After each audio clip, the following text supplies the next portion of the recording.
Dylan Short, and I'm shadowing Mr. Billy Morris.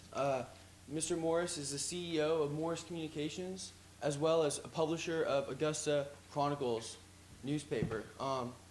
So since y'all don't want to hear me speak, I'll just bring up Mr. Morris. And well,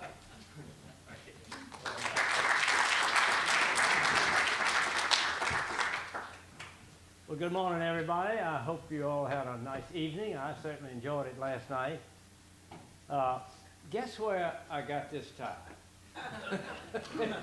Y'all, Samir, don't leave. I've got a tie for you. I can't come to Mississippi without bringing Samir a tie. I usually bring him several of them, but I just brought one this time. And I'm going to let him open it because it's a very, very nice tie, and I think it's appropriate for what we're doing. Thank you, sir. Let's make sure is the mic on? Yeah, I'll turn it on. It's on now. Yeah, that's good. So you can repeat what you said. Well, I brought you a tie that I think is appropriate for this particular meeting.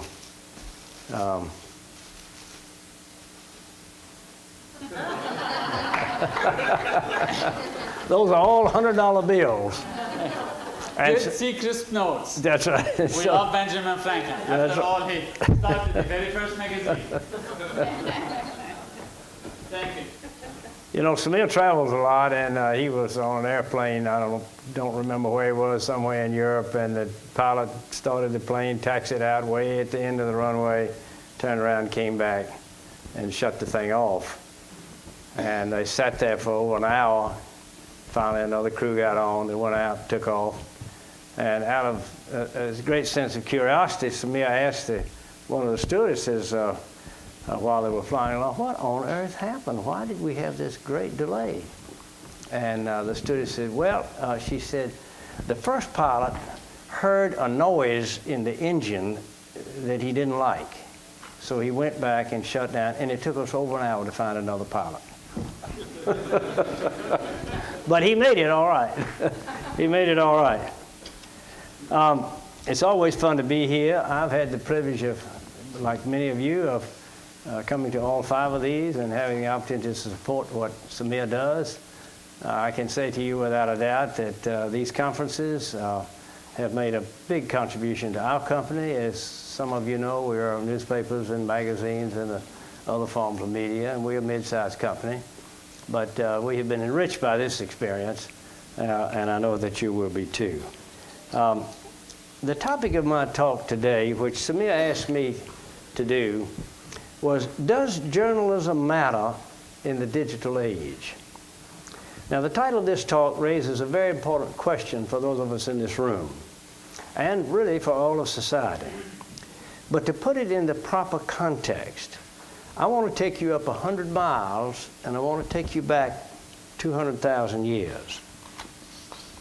From this vantage point, let's look at the history. Let's look at the history of information on this planet.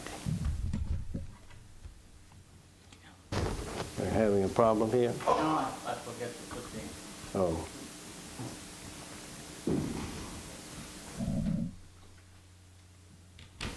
There's our planet, and that's looking 100 miles up. Experts say, as I said, we've been here 200,000 years, but for all of that time, people have been exchanging information in one form or another. Here's a slide that represents the history of human information. The slide was created by our Director of Strategy, Steve Gray. He also helped me with other things in this talk, as well as Les Simpson, publisher of Amarillo Globe News, Michelle Williams of the Associated Press, Frank Denton, editor of the Florida Times Union, Michael Romano, Executive Vice President of Digital for our company, and of course, Samir. Think of the green pipe on this slide as representing the entire flow of information among humanity. Now let's take this slide segment by segment. On the next one, on the left, the pipe is very tiny. Back then, we barely had a trickle of information for 200,000 years. There was no information technologies at all. people could only exchange information by word of mouth. That was the only way they could exchange any information. Then, about 5,000 years BC, about 5,000 BC, writing emerged. Now, a little information could pass from one generation to the other among the few people who could read, and most people could not read. The big leap came in 1440 with the printing press and Gutenberg's invention of movable type. But it took almost another 500 years before literacy spread widely and high-speed printing emerged. The penny press of 1840 led to the development of the rotary press, which could produce newspapers at high volume and low cost. Not until the late 1800s was the average person able to afford a newspaper or a magazine and be able to read it.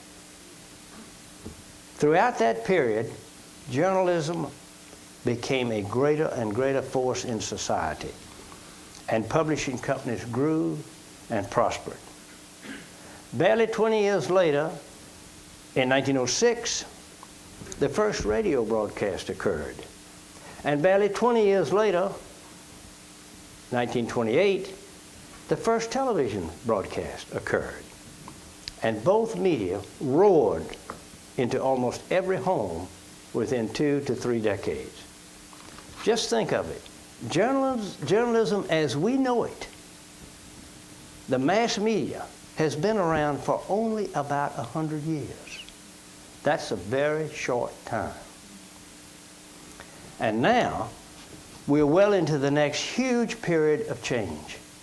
Right now, thanks to digital technologies, the information pipe is rapidly expanding to infinity. Look at the green lines at the end there. We've got almost an infinite amount of information available to all of us. Journalism, as it has evolved the last 50 to 100 years, was the practice and profession of gathering and preparing content needed by an information-starved public. People could hardly wait to get their newspapers because they had fewer sources.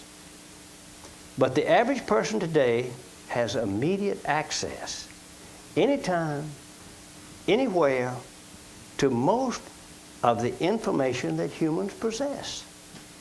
In the span of my own lifetime, and I was 80 years old last Friday, in the span of my own lifetime, we've gone from an information scarcity to an information overload. Today, people can reach into the vast pool all day long and get whatever strikes their fancy. As a result, digital technology has changed almost everything about journalism, except its values, its goals, and its importance. Its importance. I want to talk next about how digital media has disrupted journalism, and after that I want to talk about how it has improved journalism. Let's talk first about disruption. Digital media have splintered the mass audiences for journalism, weakening the shared base of understanding that serves the democratic process. The digital revolution has profoundly undermined the economic model of journalism. Digital media have created shorter attention spans, 140 characters via mobile versus long-form journalism stories in print. TV started it, but digital media have accelerated the long-term trend of Americans away from news and towards entertainment. Some say that we are amusing ourselves to death. Digital media can be almost instantaneous, sometimes spreading rumors or misinformation and devaluing the confirmation value of journalism. The confirmation value of journalism. Digital media have empowered anyone to be his or her own editor, while disempowering the traditional journalism gatekeepers. Now let's talk about how digital media has improved journalism. Amid the avalanche of information, journalism's function of aggregation, verification, and editing are necessary and welcome, even more than ever. Digital media are forcing journalism-based companies to reinvent themselves, to become more nimble, and to develop economic models with diverse new sources of revenue.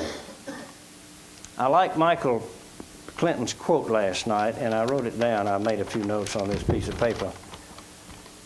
He said, "We're not just in the magazine business anymore.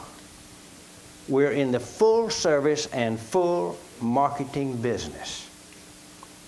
We must compete in a different kind of way." I thought that was a terrific quote, and I wrote it down, and I think it belongs in here. Bo Sachs told me a minute ago, we were talking, that Darwin said, "Adapt or die." Perhaps that's another version of what Michael said last night. Moving on, newspaper companies are realizing that their big presses are not their key advantage. Their biggest asset is professional journalism, because it is so rare elsewhere in the digital age. Newspapers' ability to gather, collect, edit, and distribute information is truly their biggest asset. Digital media gives journalists many powerful new tools to build and communicate through interactivity, through video, social media, crowdsourcing, online research, speed, mojos, that's mobile journalists, aggregation, and open archiving. Another quote from Mr. Clinton last night: "Shed your legacy thinking and put on your digital hat." A good quote. Digital media enables conversations among users and between users and journalists, encouraging civil discourse and understanding.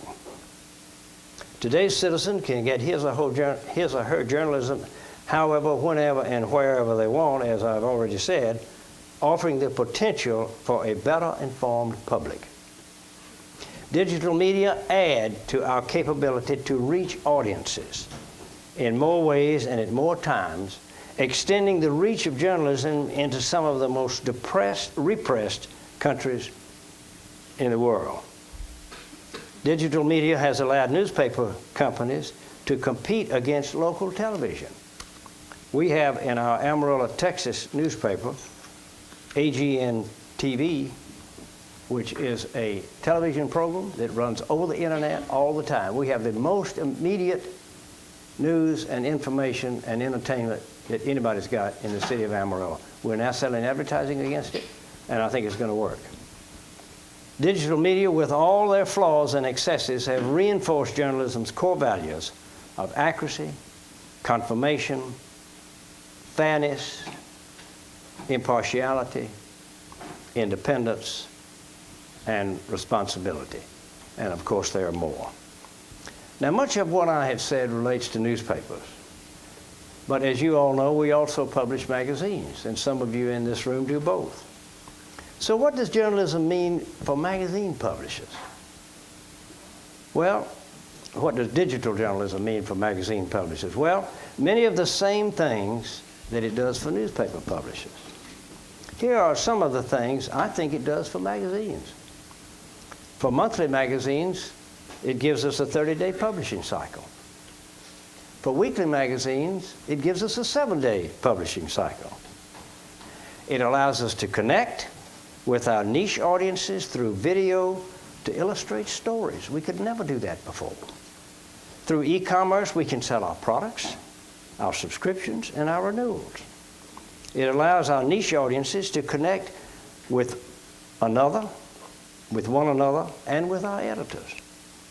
These are just a few of the things that digital journalism does for magazine publishing. There are others. Now let's talk a minute about online journalism. The Pew Research Center has done an annual report on the state of the news media for many years. The last Pew report was quite positive about the digital players who are getting into the serious side of the news business. Quote, this is from this year's report. In many ways, 2 2013 and early 2014 brought a level of energy to the news industry not seen in a long time.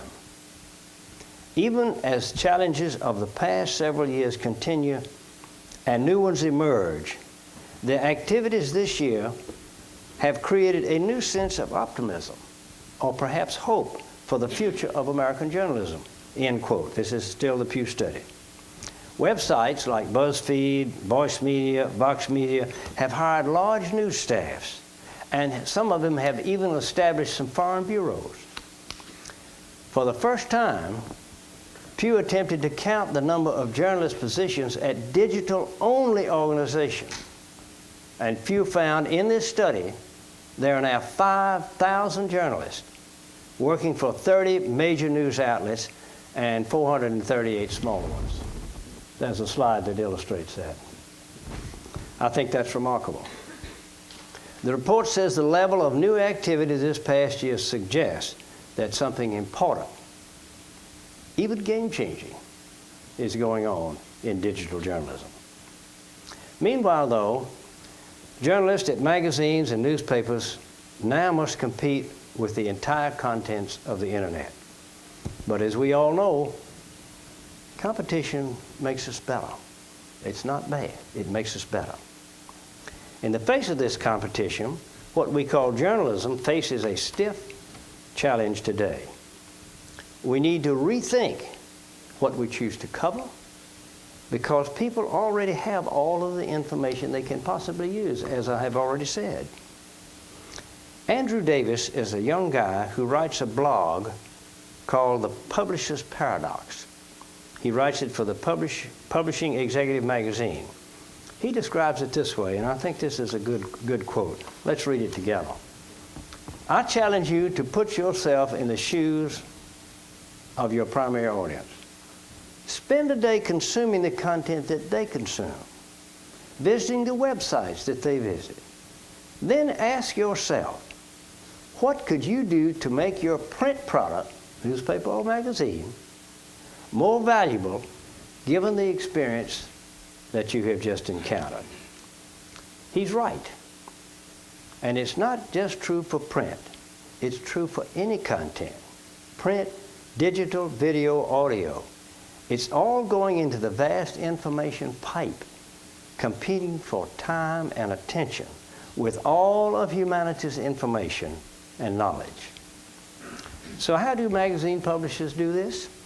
Well, I've got a few suggestions.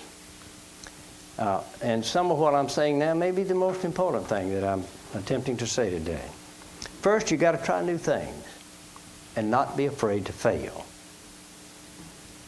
Michael Clinton, again to use a quote from last night, said, you need to shed your legacy thinking and put on your digital hat.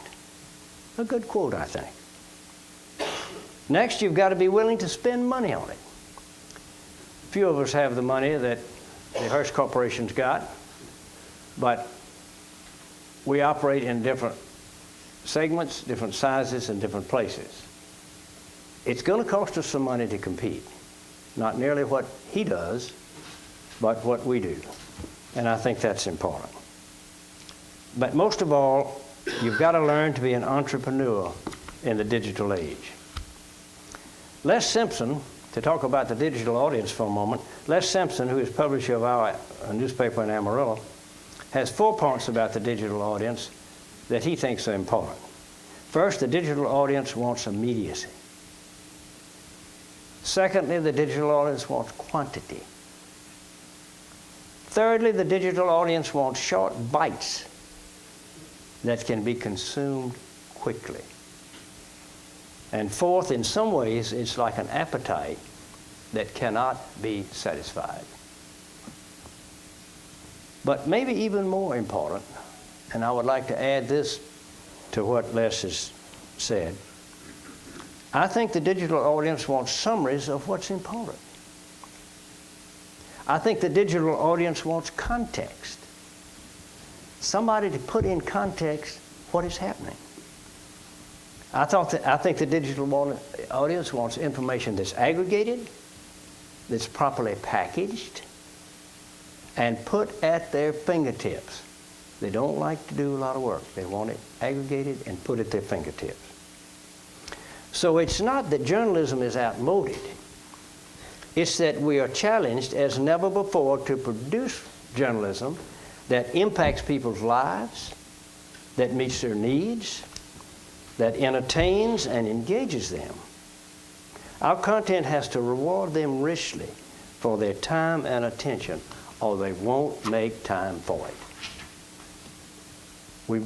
We must compete for their time and attention, and we need to reward them.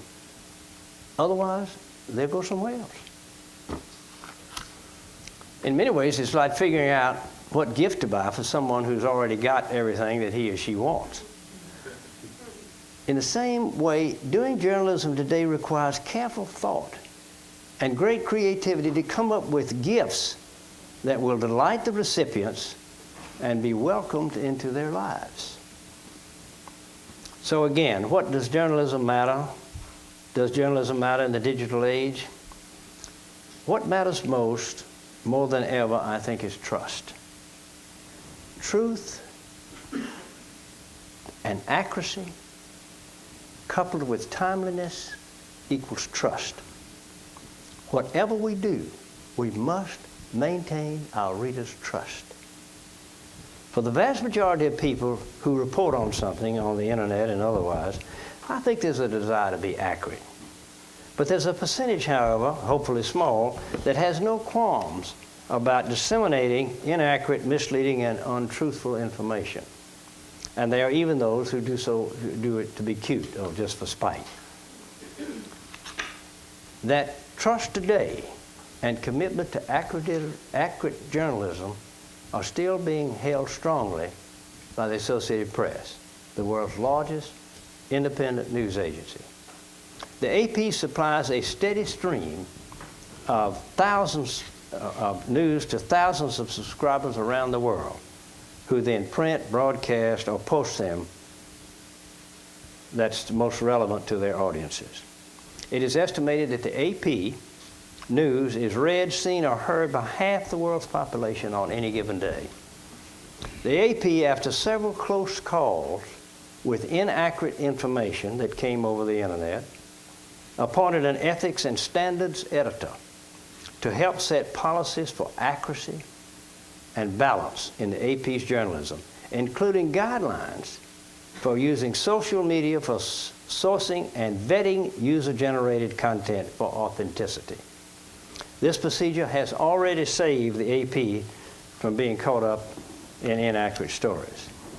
AP today also has strict guidelines about vetting information taken from social media or websites. Digital manipulation is widespread, as we all know. Technology has made it easy to alter audio, video, photos, documents, or to put up websites and establish email addresses that seem credible.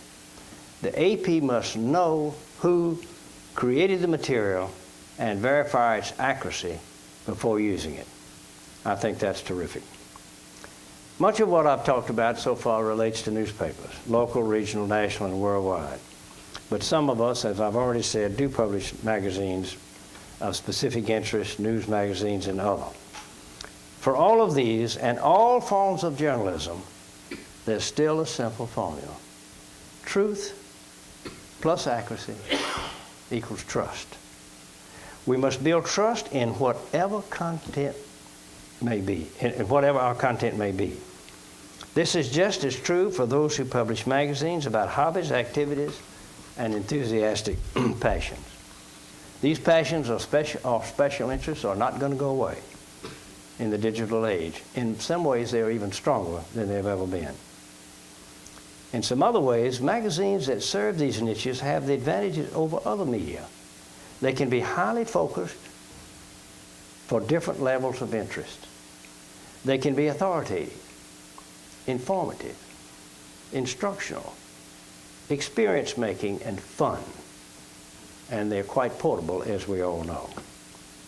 If we serve these niche interests with truth and accuracy, timeliness and professionalism, we can create that indispensable element of truth. So trust is critical in all forms of journalism, no matter whether it's focused on news or special interest, and no matter whether it's distributed in print, broadcast, or digital form. But, and this is important, while trust is indispensable in journalism, it is no guarantee of success. To be successful in the digital age, we must also be trusted, but we must also be read and fully experienced in all of our digital channels. And that means winning the competition against everything the internet has to offer. So in closing, I want to issue a challenge to journalists everywhere, to all of you, to our whole industry, and to myself. To deserve and win people's trust, to impact their lives, to meet their needs, to entertain them, and to engage them, and to reward them richly, richly for their precious time and attention. If we do that, we can not only survive, but we can thrive. Thank you. God bless you.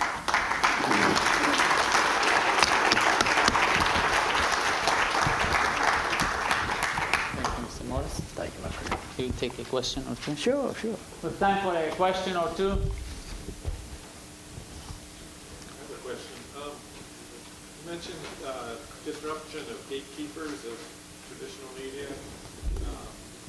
And I sometimes wonder if where traditional publications are losing market share is not because of print versus digital, but just because now anybody can publish and everybody knows exactly what all the audience is interested in at a molecular level. And in the past, you had a newspaper that was put together by an editor and somebody bought the whole thing or they didn't.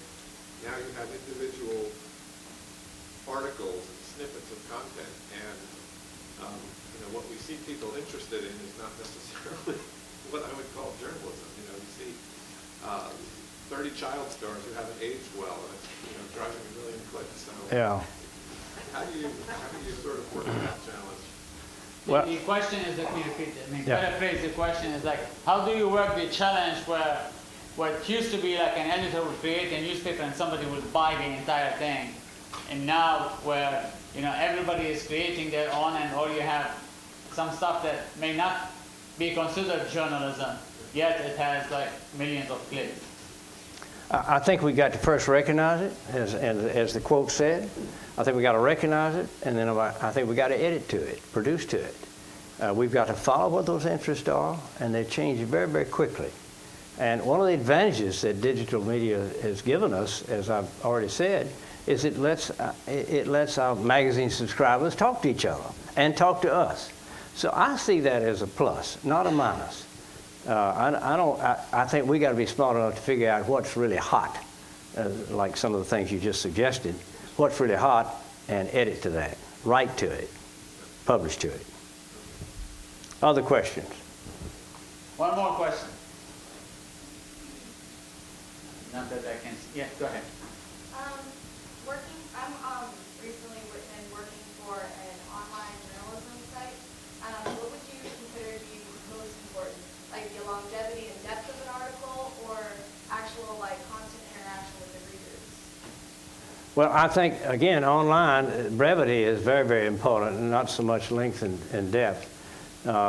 We have seen the success on the print side of USA Today, which is an incredibly tightly edited newspaper. We still have some papers out there, the Washington Post, New York Times, LA, and a few others, that continue to write long, in-depth stories. I think there's a place for both. But I think online, brevity is very, very important, which means tight editing and really thinking through what's important. The beauty of online, though, is that you can refer people to more information, and you don't have to buy any more newsprint or ink. Well, thank you very much, Mr. Morris. Thank you, my friend. Thank you.